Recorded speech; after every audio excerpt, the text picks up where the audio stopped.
नमस्कार, मैं doctor Mukundini, yoga with pure Ayurveda में आप सबका स्वागत है। आज हम बात करेंगे एक प्राणायाम के बारे में जो करने में काफ़ी आसान है और इसके कई सारे फायदे हैं। उसका नाम है अनुलोम विलोम। अनुलोम विलोम एक ऐसा प्राणायाम है जो करने में काफ़ी आसान होता है। इसके बावजूद कई लोग उसे गलत तरीके से करते हैं और उन्हें इस बात का पता ही नहीं होता।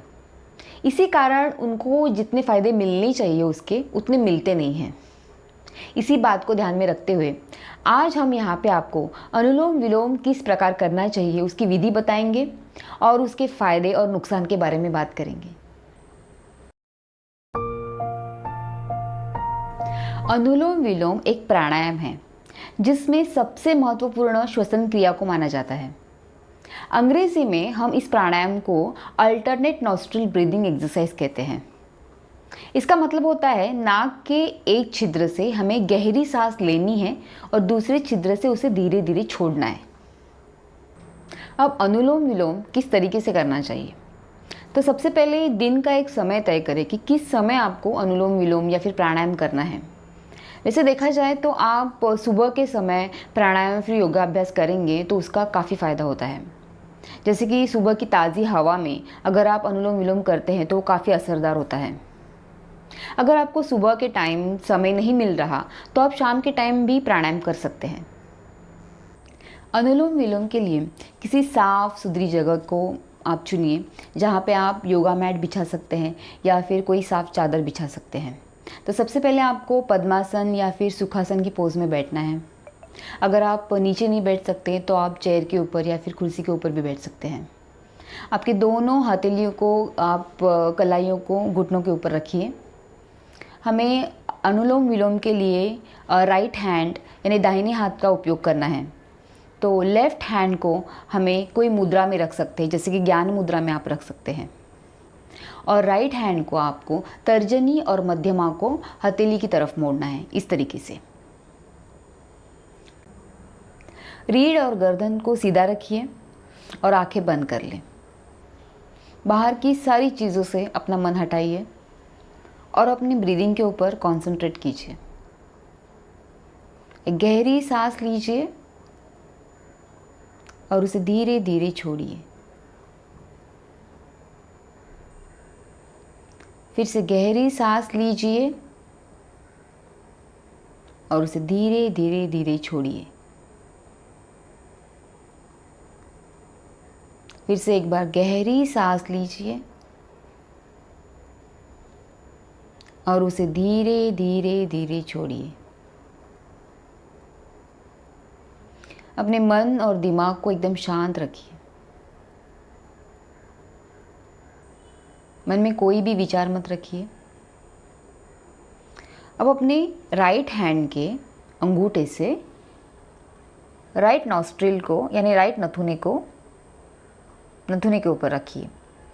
फिर लेफ्ट साइड के नथुने पे अनामिका को रखिए, इस तरीके से। अब अंगूठे से थोड़ा राइट नथुने पे प्रेशर दीजिए और लेफ्ट नथुने से नॉस्ट्रिल से गहरी सांस लीजिए धीरे धीरे। फेफड़ों में खींचने तक सांस लीजिए। फिर लेफ्ट साइड अनामिका से नथुने को बंद कीजिए और राइट से धीरे धीरे सांस को छोड़िए।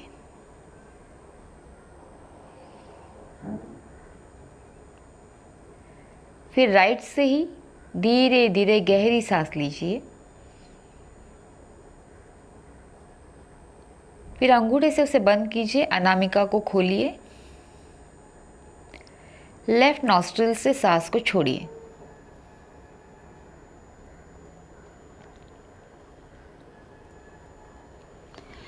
इस तरीके से यहाँ पे एक साइकिल पूरा हो जाता है, एक चक्र पूरा हो जाता है अनुलोम विलोम का।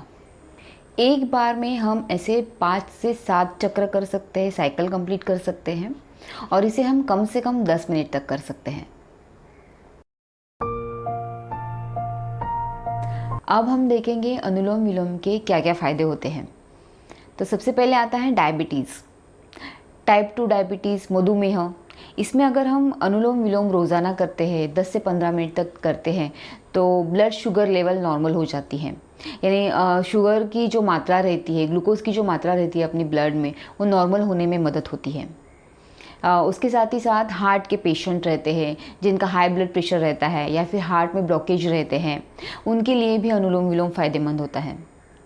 इसके कारण हमारे हार्ट की क्षमता बढ़ जाती है। अनुलोम विलोम अर्थराइटिस जैसी बीमारियों में भी फ़ायदेमंद होता है।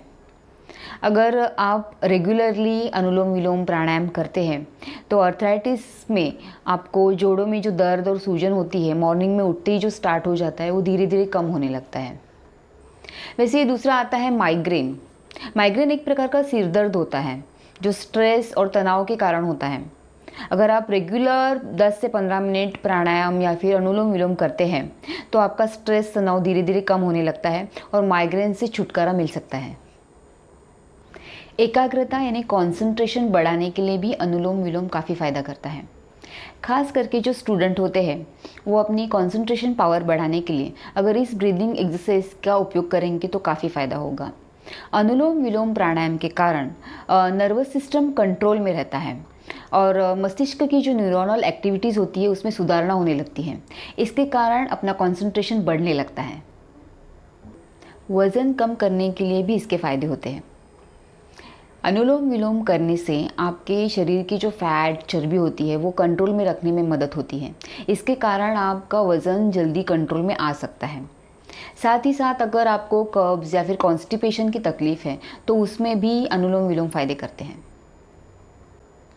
अनुलोम विलोम के फ़ायदों में बॉडी को डिटॉक्स करना भी शामिल है। कई बार हम गलत खान पान के कारण हमारी बॉडी में टॉक्सिन्स बन जाते हैं। उन टॉक्सिन्स को बाहर निकालने का काम अनुलोम विलोम करता है। वो सिर्फ टॉक्सिन को बाहर नहीं निकालता, उसके साथ ही साथ हमारी इम्यून सिस्टम यानी रोग प्रतिकार शक्ति को भी बढ़ाता है। खुद को शांत रखने के लिए मन और मस्तिष्क को शांत रखना बहुत ज़रूरी है। कई बार हमारे दिमाग में कई सारी बातें एक साथ होती हैं, इसके कारण हम डिस्टर्ब हो जाते हैं। ऐसे समय में अगर हम प्राणायाम करते हैं, अनुलोम विलोम करते हैं तो हमारा मन और दिमाग शांत हो जाता है और हमारी मस्तिष्क की क्षमता बढ़ती है। साथ में ही हमारा मन और दिमाग तनाव मुक्त हो जाता है। इस प्राणायाम से ब्लड सर्कुलेशन बढ़ने लगता है, सुधार हो जाता है ब्लड सर्कुलेशन में। इससे हमारी स्किन में एक चमक आने लगती है। अनुलोम विलोम रेगुलरली करने से, रोज़ाना करने से हमारे शरीर के टॉक्सिन्स बाहर निकलने लगते हैं। इससे जो डैमेज स्किन होती है वो रिपेयर होने लगती है और हमारी स्किन की इलास्टिसिटी बढ़ने लगती है। इससे हमारी स्किन के ऊपर एक चमक आने लगती है। अनुलोम विलोम करने के लिए कुछ टिप्स मैं आज आपको यहाँ पे बताऊँगी। तो सबसे पहले आता है, आप शाम के अलावा अगर आप मॉर्निंग के समय, सुबह के समय अगर आप प्राणायाम करते हैं तो आपको इसकी ज़्यादा फ़ायदे मिलते हैं। दूसरा आता है, अगर आप हार्ट के पेशेंट हैं या फिर आप हाई ब्लड प्रेशर हैं या आप गर्भवती महिला हैं तो आपको डॉक्टर की सलाह से ही अभ्यास करना चाहिए। तीसरा आता है, अनुलोम विलोम करने के समय पे आपको खान पान के ऊपर ज़्यादा ध्यान देना पड़ता है। जैसे कि आपको ज़्यादा स्पाइसी, मसालेदार खाना नहीं खाना चाहिए, पानी बहुत ज़्यादा पीना चाहिए और नॉन वेजिटेरियन खाना थोड़ा कम करना चाहिए। अगर आप पहली बार अनुलोम विलोम या फिर कोई भी प्राणायाम कर रहे हैं तो आप किसी योगा टीचर की देखरेख में करें। इससे आपको काफ़ी फ़ायदे मिलेंगे और उसके होने वाली नुकसान से आप बच सकेंगे। अगर ये वीडियो आपको अच्छा लगे तो इसे लाइक, शेयर, सब्सक्राइब और कमेंट ज़रूर कीजिए। फिर मिलते हैं अगले वीडियो में, तब तक के लिए नमस्कार।